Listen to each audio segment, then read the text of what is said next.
Good morning, good afternoon, good evening, from whichever part of the world you are viewing me today. You are welcome to Goodlife Today.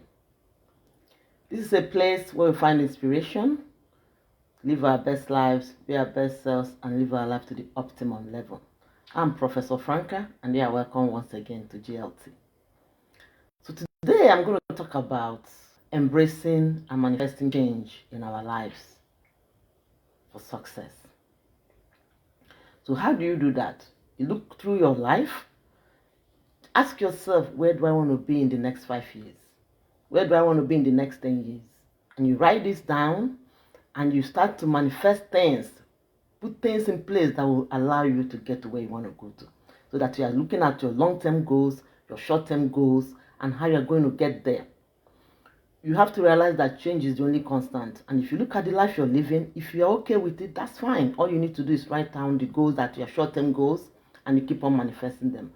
But if you're looking at the life you're living and you feel that you want it to be better, you have to look at how to manifesting and embracing change and embracing the goals that will make you live your life to the optimum fullest.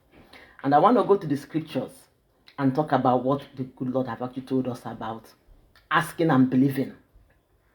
Go to Mark chapter 9 verse 23 and it says, "If thou can believe, all things are possible to him that believeth." And Matthew chapter 7 verse 7 has said, "Ask and it shall be given to you. Seek and ye shall find. Knock and it shall be opened unto you." These are my favorite verses because it makes us believe that once we are working hard, we will surely get to our goals.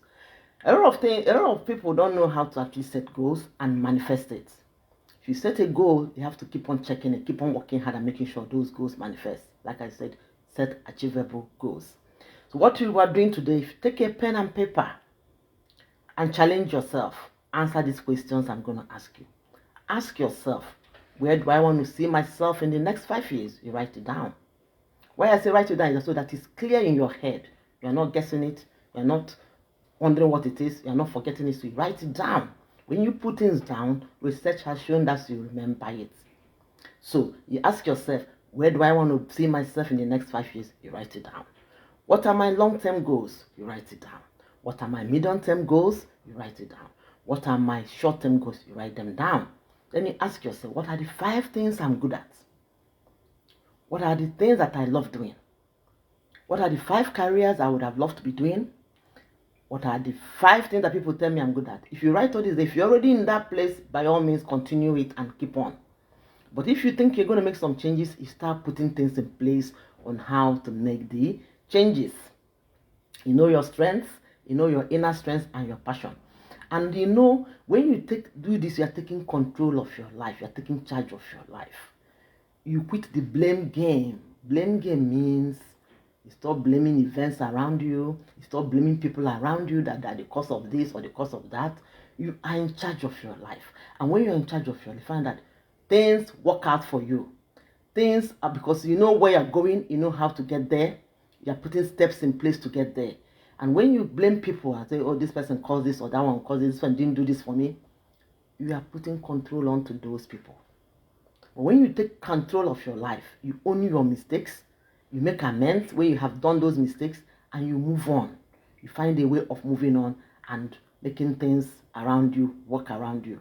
I know it will be hard, but that is how to start. That is a step in the right direction. That is how, there's no other way to do it. That is a step in the right direction on how to change your life for good. And you keep on doing this, and you eventually find that you are in charge of your life. You're in charge of your life. Nobody is telling you what to do. If you make mistake, you own it. You make amends.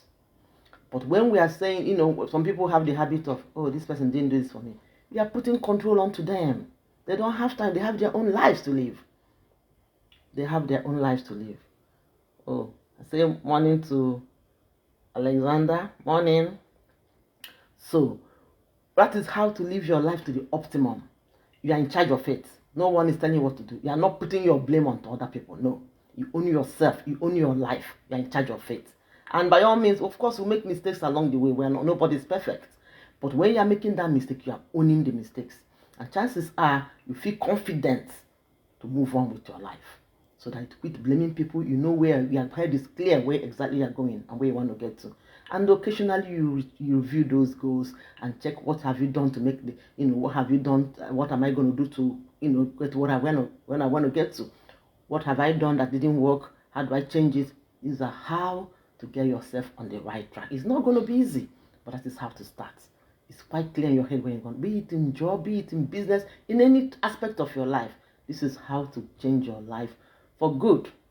So I hope you're all doing well, and I'm going to stop here so that I can rush up for my own day today.